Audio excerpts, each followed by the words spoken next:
श्री गुरु चरण सरोज रज निज मन मुकुर सुधारि।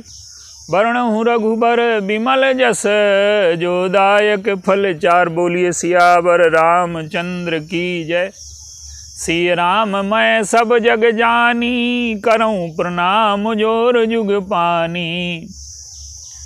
कर्म योग क्या है और ये श्री भरत जी के चरित्र में कैसे प्रकट होता है? कर्म के जो 3 दोष हैं वो महारानी कैकेयी से व्यक्त होते हैं। कर्तृत्व, आसक्ति और फलाकांक्षा। और भरत जी इन तीनों दोषों का निराकरण करके उसे ईश्वर से जोड़ करके उसे कर्मयोग बना देते हैं। कर्तृत्व और आसक्ति पर चर्चा हो चुकी है। आज फलाकांक्षा पर थोड़ा दृष्टि डालते हैं। कोई भी व्यक्ति जब कर्म करता है तो वो तो जो लोग सिद्ध हो चुके हैं, जो साधना में बैठे हैं, उनकी बात अलग है। संसार में अधिकांश व्यक्ति जब कर्म करते हैं तो फल की कामना से ही करते हैं। फल की कामना से कार्य किया जाए इसमें बुराई नहीं है, लेकिन जब हमारे फल की आकांक्षा सीमा को लांघ जाती है, जैसे कैकेयी अकेले आती तो इतनी समस्या न होती। मंथरा की जो विदाई है साथ में, ये समस्या खड़ी करती है। फल की आकांक्षा है कर्म करने के साथ, ठीक है, एक सीमा तक होना चाहिए, लेकिन फलाकांक्षा के साथ जब लोभ जुड़ जाए, मंथरा लोभ की वृत्ति है, और लोभ नहीं, वही लोभ जब विकृत होकर के सीमा लांघ जाए, हमें सुख मिले ये फलाकांक्षा है, पर दूसरों को दुख मिले ये फलाकांक्षा विकृत हो गई। और हमें सुख बाद में मिले, दूसरों को दुख पहले मिले, यही मंथरा की प्रवृत्ति है। और जब लोभ आता है, फलाकांक्षा के साथ जब लोभ जुड़ जाता है तो लोभ के 2 दोष होते हैं।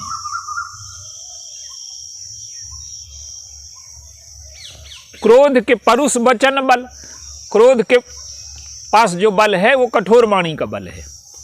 और काम के केवल नारी, काम का जो बल है वो नारी है। तो ये जो दुर्गुण हैं इनके पास एक एक बल है, पर लोभ के पास 2 बल हैं। लोभ के इच्छा दंभ बल, इच्छा और दंभ। अंदर से तो इच्छा रहती है लोभ में, पर बाहर से त्याग का दिखावा किया जाता है। जैसे मंथरा है, वो चाहती है कि हम झगड़ा लगा दें, परिवार के सब लोग रोएं। दूसरों को रोने में मंथरा को आनंद मिलता है, रुलाने में। कैकेयी उसको पहचान नहीं पाती। लखै न रानी निकट दुख कैसे, और चरै हरित तिन बलि पशु जैसे। तो अपनी जो मूल आकांक्षा है कि सबको दुख में डाल दूं, उसको छिपा करके सत्य और धर्म की बातें करने लगी, न्याय की, परहित की।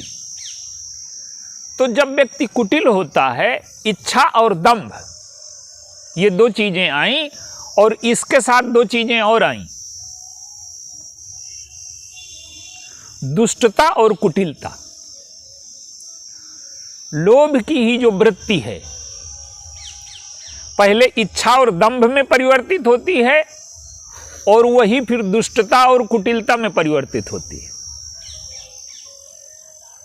तो जो इच्छा और दंभ है मंथरा में, वही कैकेयी में बैठा दिया उसने। अब कैकेयी की इच्छा तो यह है कि राम को राज्य से निकाल दिया जाए और मेरा बेटा राजा बने। लेकिन दंभ क्या है कि मैं कोई जेल में डालने के लिए थोड़ा कह रही हूं, मैं तो तपस्या करने के लिए कह रही हूं। भोग श्रेष्ठ है कि तपस्या श्रेष्ठ है? तो ये जो वृत्ति है दंभ की, कैकेयी में साकार हो गई है। और इससे भी अधिक भयानक स्थिति ये है कि दो रोग और हो गए। पर सुख देख जरन सोई छई, ये टीबी है। और कुष्ठ दुष्टता मन कुटिलई, दूसरों को कष्ट में डालना ये दुष्टता है,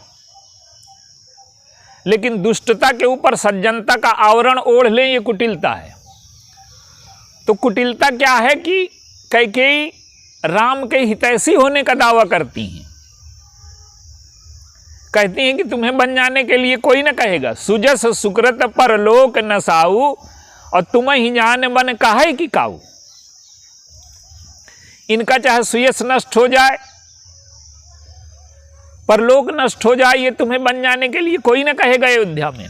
मैं हूं जो मैं तुम्हें धर्म पालन में तत्पर देखना चाहती हूं, और धर्म पालन नहीं है, ये कुटिलता है।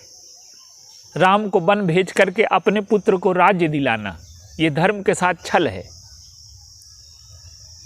लेकिन भगवान राम तो सरलता के प्रतिमूर्त हैं। उन्होंने कुटिलता का उत्तर सरलता से दिया। पर कर्मयोग में चर्चा करना है। श्री भरत जी जब आए तो उन्होंने कैकेयी के लोभ का उत्तर वैराग्य से दिया। वशिष्ठ जी कहते हैं कि तुम गद्दी में बैठ जाओ। गद्दी में बैठ जाते तो धर्म का जो ऊपरी रूप है, देखिए धर्म का जैसे हमारा जो जीवन होता है तो शरीर उसका बाहरी रूप होता है, प्राण उसका तत्व होता है। तो धर्म का जो स्वरूप है, अगर वो गद्दी में बैठ जाते तो बाहर से वशिष्ठ जी कह रहे हैं कि ये धर्म का पालन है, लेकिन धर्म के प्राण उसमें निकल जाते। क्यों?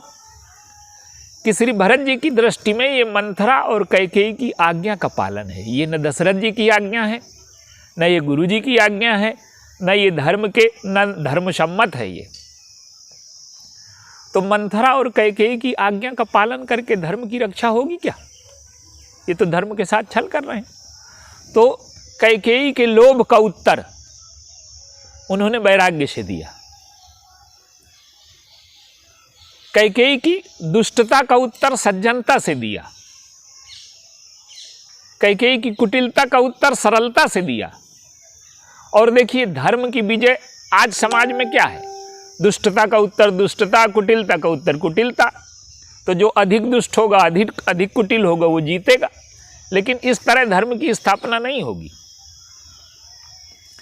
तो श्री भरत जी क्या करते हैं कि जो कर्तृत्व, फलाकांक्षा और आसक्ति, तो इस फलाकांक्षा को समाप्त कर देते हैं। उनके जीवन में कोई फलाकांक्षा नहीं है। दशरथ जी हैं, दशरथ जी वेद के प्रतीक हैं, लेकिन भरत जी वेद से ऊपर उठे हुए। वेद का अंतिम लक्ष्य क्या है? वेद में 80,000 मंत्र जो हैं वो कर्मकांड के हैं, 16,000 मंत्र उपासना के, 4,000 मंत्र ज्ञान के हैं। तो दशरथ जी के जीवन में जो कर्मकांड का पक्ष वेद का प्रमुख है, भोग और ऐश्वर्य के प्रति जो वेद की दृष्टि है, क्रिया विशेष बहुलाभ। लेकिन अंत में क्या होता है कि वेद का जो अंतिम तात्पर्य है वो उपनिषद है। वेदांत के द्वारा अंतःकरण में वैराग्य की सृष्टि करके धर्म का पहला पक्ष है कि धर्म से भोग मिले, ऐश्वर्य मिले। लेकिन धर्म का जो अंतिम लक्ष्य है वो क्या है कि अंतःकरण में वैराग्य की सृष्टि करके ज्ञान उत्पन्न होकर के मोक्ष की ओर जाना। श्री दशरथ जी के जीवन में यही होता है। वो कैकेयी के महल को छोड़ करके कौशल्या जी के महल में चले जाते हैं। ये क्रिया की आसक्ति से मुक्ति है। लेकिन श्री भरत जी तो इससे भी ऊपर है। मोक्ष को उन्होंने अस्वीकार कर दिया। अर्थ न धर्म न काम रुचि गति न चाहो निर्वाण। तो वेद तो मोक्ष तक पहुंचाता है, दशरथ जी के जीवन में उसकी आवश्यकता है, क्योंकि आसक्ति उनकी तब तक नहीं छूट सकती जब तक कैकेयी उनसे दुर्व्यवहार न करें, और जब कैकेयी ने दुर्व्यवहार किया तो उनकी आसक्ति जल गई, भस्म हो गई, मोह समाप्त हो गया। अंत में वो कौशल्या के महल में जाते हैं। तो श्री दशरथ जी वेद का जो चरम तात्पर्य है वहां तक पहुंच गए, लेकिन श्री भरत जी उससे ऊपर हैं। भगवान कृष्ण अर्जुन में, गीता में अर्जुन से कहते हैं कि तू वेदों से ऊपर उठ। श्री भरत जी इसी स्थिति के महापुरुष हैं, वो वेदों से ऊपर उठे हुए हैं। तो उनके अंतःकरण में क्रिया का कोई दोष नहीं है। भगवान राम ने और अयोध्या वासियों ने इसकी दो तरह से व्याख्या की। श्री भरत जी सेना लेकर के आए तो लक्ष्मण जी के मन में आशंका पैदा हो गई। लक्ष्मण जी कहते हैं कि सत्ता को पाकर के लोग भ्रमित हो जाते हैं। ससितीय गुरुगामी नहुस चढ़ो भूमि सुरजान, और लोक वेदते विमुख भा अधम न बेन समान। सहस बाहु सुरनाथ त्रिशंकु, केहि न राजमद दीन कलंकु। भगवान राम कहते हैं कि तात कही तुम नीति सुहाई, और सबसे कठिन राजमद भाई। और जेहि अचवत नप मातहि तेई, नाहिन साधु सभा जिन सोई सेई। भरत जी साधु के सभा को सेने वाले नहीं, वो सबसे बड़े साधु हैं। तो वो कहते हैं कि सृष्टि का नियम तो यही है जो आप कह रहे हो, जो तुम कह रहे हो कि भरत मत वाले हो गए हैं, ये ठीक नहीं है। भरत नियम नहीं है, भरत अपवाद हैं। और भरत कौन है? भरत हंस रविवंश तड़ागा, और जन्म कीन गुण दोष विभागा। और गहि गुण तज पय अवगुण बारी, और निज जस जगत कीन उजियारी। भरत जी हंस है। संसार में गुण दोष का प्रभाव पड़ता है, पर भरत जी पर गुण दोष का प्रभाव नहीं पड़ता। वो गुण को ग्रहण करके दोष को छोड़ देते हैं। भगवान राम ने ऐसी व्याख्या की, लेकिन भरत अयोध्यावासी दूसरी व्याख्या करते हैं। कैकेयी सर्पणी है, पर भरत जी मणि है। सर्पणी कहने का अर्थ है कि जो कर्म के जितने दोष हैं वो सब कैकेयी में हैं, क्रिया के दोष। लेकिन श्री भरत जी मणि है। नहीं अहि अवगुण अघमनि गाही, हरे गरल दुख दारिद दाही। तो श्री भरत जी मणि हैं। कहने का अर्थ है कि उन्होंने क्रिया के तीनों दोषों को समाप्त कर दिया। क्रिया को नहीं छोड़ा उन्होंने। उनके जैसा राज्य कोई क्या चलाएगा। लेकिन कर्म करते हुए कर्ता की वृत्ति नहीं है। कर्तृत्व से मुक्त हो गए, सिंहासन में खड़ाऊ को बैठा करके, और खड़ाऊ से रोज आज्ञा मांगते हैं। पूजत नित्य प्रभु पांवरी, प्रीति न हृदय समात, और मांग मांग आयसु करत राज काज बहु भांति। तो खड़ाऊ को बैठा देने से अहंकार कर्तृत्व से मुक्त हो गए, और सेवा स्वीकार कर ली। सारा यश वैभव है, पर सेवा के लिए है, भोग के लिए नहीं है। 14 वर्ष तपस्या करते हैं, राज्य छोड़ करके नंदीग्राम में रहते हैं। यह फलाकांक्षा का त्याग है। और अपने मन को कसते रहते हैं। भरत भवन बस तनु तप कसाही, क्या लखन राम से कानन बसही। ये तीनों वन में रहते हैं, पर गोस्वामी जी तुलना करते हैं कि भरत भवन बस तनु तप कसही, और 2 दिस समुझ कहत सब लोगु, और सब विधि भरत सराहन जोगु।